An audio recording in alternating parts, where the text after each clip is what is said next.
Hey, Haplin here, just with a little addendum to the workflows module.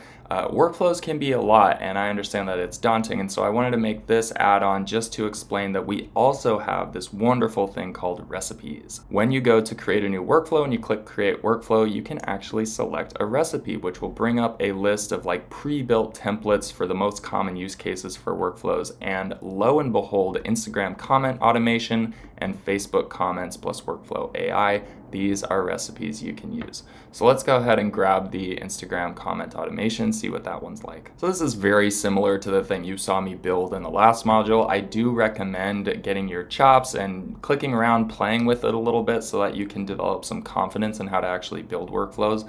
But recipes can really help save time and just be an easy solution for beginners. While I'm here, I'll also mention that in the bottom left-hand corner, there's a beautiful little AI symbol. It's gonna pull up a little widget where you can explain to our bot what you're trying to build, and it has all the knowledge about all of our workflow triggers and actions, and it will explain to you what to build. So for example, I'm just gonna ask it to help me build something related to the topics at hand. Okay, so I just wrote, I wanna build a workflow that will automatically DM a contact asking for their phone number when they comment on my Instagram posts. And here it is responding, telling me exactly what kind of trigger to use, and then the actions, and it's actually a series of actions, advice on testing, etc. And then we could continue discussing from there, and it even has suggested actions to add onto the end of it. I should clarify that in order to see this workflow AI helper inside of a sub account, you need to have the AI employee added to that sub account and active for that sub account. That's also going to give you access to another awesome AI related feature called Conversation AI, which we're going to talk about in a future module. So if you're ready to learn more about that,